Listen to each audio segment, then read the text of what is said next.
Assalamualaikum warahmatullahi wabarakatuh.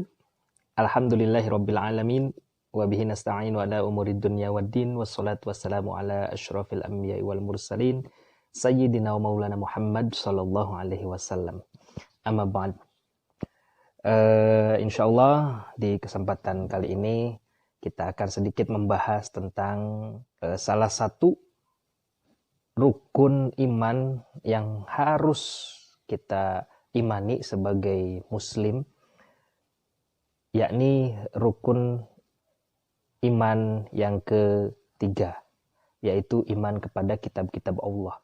Seperti yang kita tahu, kalau setiap umat, setiap orang, setiap bangsa itu selalu ada Rasul yang datang untuk memberikan pencerahan, untuk memberikan jalan yang benar, untuk memberikan jalan atau metode bagaimana mencari Tuhan, ya, yang tentunya masing-masing dari Rasul itu kemudian diberikan satu kitab atau satu pedoman yang kita sebut sebagai kitab atau kita sebut sebagai suhuf. Ada suhuf, ada kitab. Nah, jika kita lihat, ya, agama itu yang sekarang ada di dunia paling tidak ada dua nih jenisnya. Yang pertama adalah agama samawi, yang kedua adalah agama ardi. Agama samawi itu apa? Agama samawi itu maksudnya adalah agama yang memang datang dan diturunkan oleh Tuhan, oleh Allah. Nah, seperti agama besar yang kita tahu, yaitu agama Islam, agama Nasrani, dengan agama Yahudi. Ini agama samawi. Cirinya apa agama samawi itu? Agama samawi itu cirinya adalah mereka mempunyai satu pedoman yang berupa suhuf ataupun yang berupa kitab. Paling tidak ada 4 kitab suci yang memang harus kita imani nih untuk agama samawi nih. Ya, kalau agama ardi itu agama yang memang dia lahir di bumi, sesuai namanya ardi, lahir di bumi. Biasanya memang dari tradisi, dari kebiasaan, dari adat, ya, kemudian itu menjadi sebuah agama, yakni agama ardi. Nah, agama samawi ini memiliki ciri, yakni punya kitab. Yang pertama adalah kitab Taurat bagi orang-orang Yahudi. Kemudian kitab Zabur, penerus dari kitab Taurat, yang memang isinya agak berbeda. Kalau kitab Taurat isinya ada syariatnya, ada 10 commandment, ya. Kalau kitab Zabur yang diberikan kepada Nabi Daud, kalau tadi kitab Taurat diberikan kepada Nabi Musa, kitab Zabur yang diberikan kepada Nabi Daud, kemudian ini isinya tentang hikmah, tentang nasihat, tidak ada syariat di dalamnya. Ya, berbeda dengan kitab Taurat, ada syariat di dalamnya. Aturan-aturan bersyariat itu seperti apa. Kemudian yang ketiga adalah kitab Injil. Nah, kitab Injil ini diberikan kepada Nabi Isa. Yang terakhir adalah kitab Al-Quran yang diberikan kepada Nabi Muhammad SAW. Nah, kita sebagai muslim, kita sebagai orang yang beriman, diwajibkan untuk mengimani kitab-kitab samawi ini. Diwajibkan untuk meyakini kebenaran dari 4 kitab yang tadi disebutkan. Kitab Taurat, kitab Injil, kitab Zabur, kitab Al-Quran. Kita imani bahwasanya itu adalah kalamullah yang berasal dari Allah Subhanahu wa taala sesuai dengan zamannya. Ketika zaman Nabi Musa, Allah turunkan pedoman untuk bagaimana hidup, ya, di masa itu yang sesuai dengan aturan agama, yakni kitab Taurat. Kemudian kitab Zabur, kemudian kitab Injil juga pada zamannya, dan yang terakhir adalah kitab Al-Quran. Sedikit kita bahas tentang Al-Quran. Ada beberapa hadis Rasul, banyak bahkan, saya kutip satu saja, ya, karena kita segmentasinya adalah muslim. Itu Rasulullah SAW bersabda, khairukum man ta'allamal Qur'an wa 'allamahu. Ya, sebaik-baik dari kalian adalah orang-orang yang belajar Al-Quran dan yang mengajarkannya. Nah, luar biasa. Kitab 4 ini yang kemudian penyempurnanya adalah Al-Quran dari kitab-kitab sebelumnya, ya, itu ternyata menjadi rujukan bagi kita semua, umat yang ada di alam semesta ini. Kenapa saya katakan demikian? Karena ternyata dalam Al-Quran, apapun ada kita cari dalam Al-Quran, insya Allah, ya, paling tidak dalam Al-Quran isinya tentang tauhid, akidah, ya, tentang ketauhidan kita kepada Tuhan kita, yakni Allah. Ya, yang kedua, dalam Al-Quran juga kita bisa temukan tentang ubudiyah, tentang bagaimana beribadah. Ya, ada ibadah mahdoh, ada ibadah goiru mahdoh. Apa mahdoh dan goiru mahdoh? Yang ibadah mahdoh maknanya adalah ibadah yang memang syarat ketentuannya itu sudah ditentukan. Di luar itu maka tidak jadi sah. Contohnya orang sholat duhur harus 4 rakaat, orang sholat subuh harus 2 rakaat. Kalau dilebihkan dikurangkan ya nantinya jadi bid'ah, ya, nantinya jadi tidak sah gitu, melanggar. Ada ibadah goiru mahdoh. Ibadah goiru mahdoh adalah ibadah yang memang syarat dan ketentuannya tidak ditentukan secara spesifik, seperti halnya ibadah mahdoh. Seperti kita menolong orang. Menolong orang ini tidak ditentukan waktunya kapan, caranya bagaimana. Ya, yang pasti secara umum saja dilakukan dengan cara baik. Dalam Al-Quran juga ternyata ada akhlak. Kita bisa belajar tentang akhlak dalam Al-Quran. Ya, banyak sekali di situ ya kisah-kisah tentang orang-orang yang sangat luar biasa prestasinya, juga tentang orang-orang yang sangat jelek, sangat buruk prestasinya di mata Allah. Ya, tidak beriman, banyak di sana. Kita bisa ambil pelajaran tentang akhlak di sana.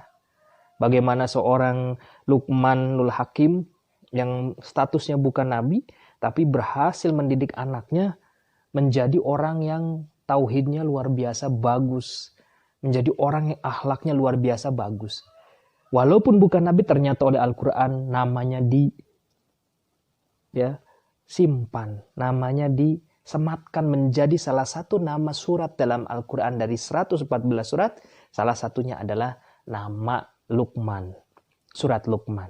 Ada juga tokoh-tokoh yang sangat prestasinya buruk.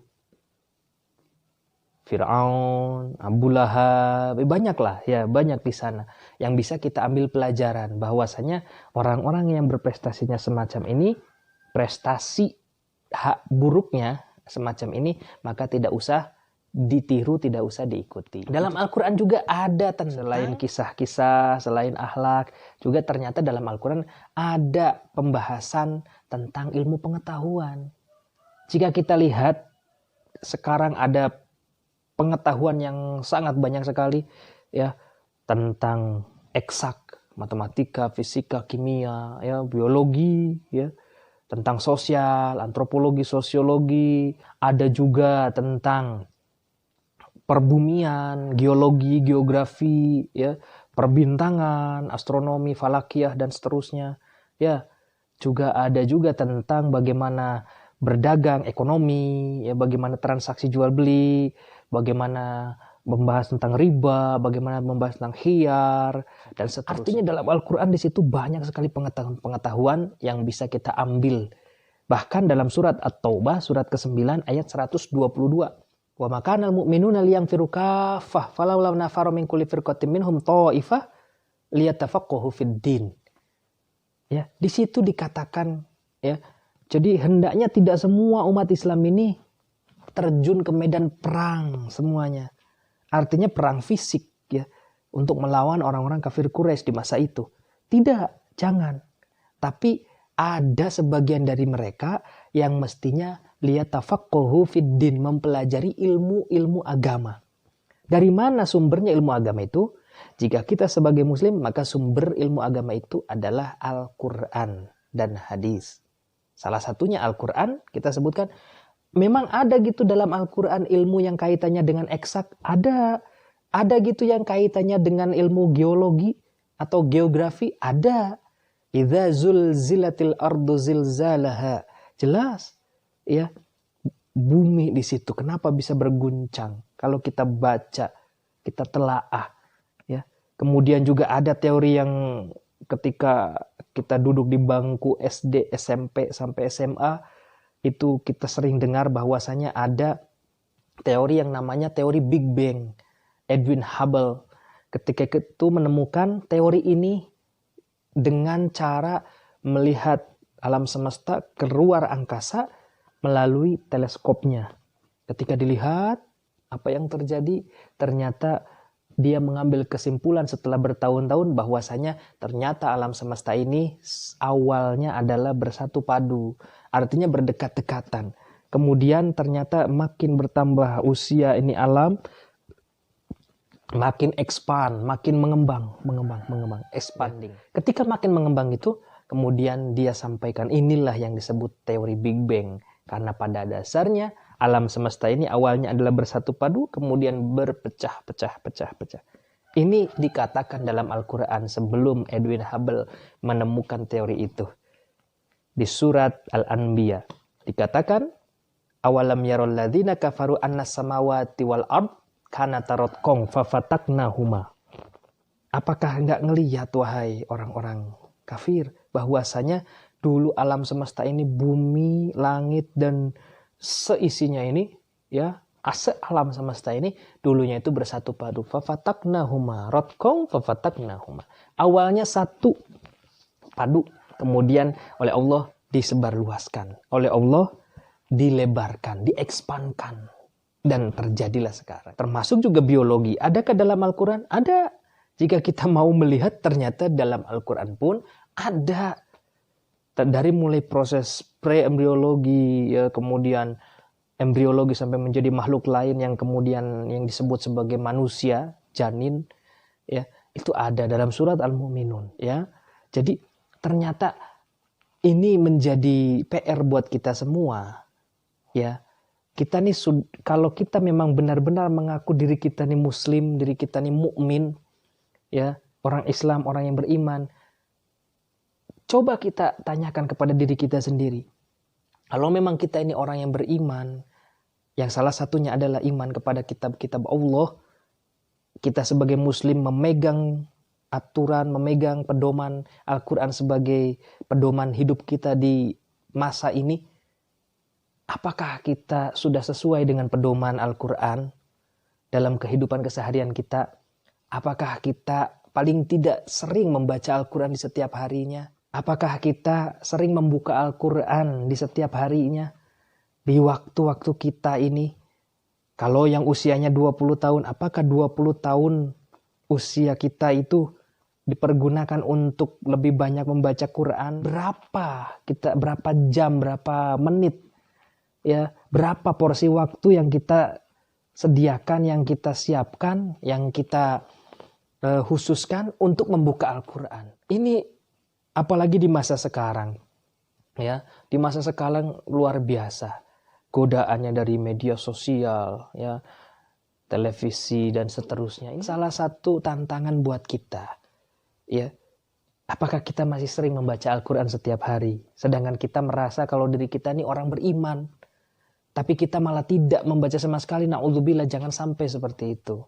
Nah, mudah-mudahan dengan adanya sedikit, ya, pembicaraan kita tentang Al-Quran ini, kita jadi ingat bahwasanya kita ini orang beriman katanya. Bahwasanya kita ini orang muslim katanya.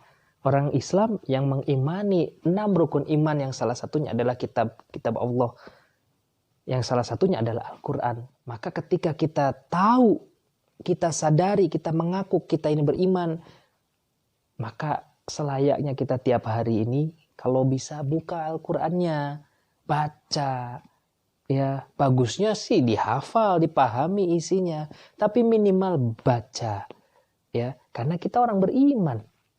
Kita hanya percaya saja, tapi kita tidak tahu, ya, isi Al-Quran seperti apa. Maka apakah bisa kita menjalani hidup di dunia ini tanpa menggunakan pedoman Al-Quran? Mungkin bisa, tapi itu melanggar aturan Allah. Aturan Allah ada dalam Al-Quran. Maka kalau kita pengen tahu Allah ini sukanya apa, Allah ini bencinya seperti ke apa gitu ya. Allah ini kalau suka orang itu ke orang yang seperti apa. Allah ini kalau benci ke orang itu benci ke orang seperti apa. Kita akan tahu kalau kita buka Al-Quran. Ya, karena itu kalamullah. Kita tidak akan pernah tahu kalau kita enggan untuk membuka Al-Quran. Oleh karena itu, iman kepada kitab-kitab Allah ini sangat penting. Dan lebih pentingnya lagi selain iman, kita juga sering ya bergelut, bercengkrama dengan Al-Qur'annya. Jangan lupa, karena itu yang utamanya, dibuka Al-Qur'annya, dibaca, dipahami isinya, kemudian syukur-syukur bisa menghafalnya. Kalaupun tidak, minimal baca setiap hari, jangan kelewat. Ketika kita melihat HP saja, kita baca tiap hari. Notifikasi orang, chat dari orang, atau di media sosial dan sebagainya. Masa kita untuk Al-Quran sebagai pedoman hidup kita? Enggak sih. Ya, bahkan Al-Quran nanti menjadi syafaat. Jadi kata Rasul itu ada 2 syafaat ya, yang ada 2 amalan yang kemudian ini menjadi syafaat di hari akhir nanti. Yang pertama adalah orang yang banyak baca sholawat, yang kedua adalah orang yang bergelut dengan Al-Quran. Senang baca Quran, senang dengerin Quran, senang ngapalin Quran, senang menelaah Quran. Mudah-mudahan kita khairukum man ta'allama Al-Quran wa 'allamahu. Sebaik-baik dari kalian adalah orang-orang yang mempelajari Al-Quran dan mengajarkannya. Iman kepada kitab-kitab Allah itu penting. Membaca isinya, membuka isinya, menelaah isinya, itu juga lebih penting. Ya, iman simpan dalam hati kita, kemudian gerakan dari hati kita ini kepada pikiran kita, kepada tangan kita, kepada kaki kita, untuk melangkah, untuk mencari tahu tentang keajaiban Al-Quran, untuk menelaah isinya Al-Quran. Insya Allah orang yang hidupnya dengan Al-Quran, insya Allah tidak akan menjadi mudah gelisah, tapi insya Allah akan menjadi petunjuk huda wa nuro, ya, petunjuk dan cahaya baginya di dunia dan juga di akhirat.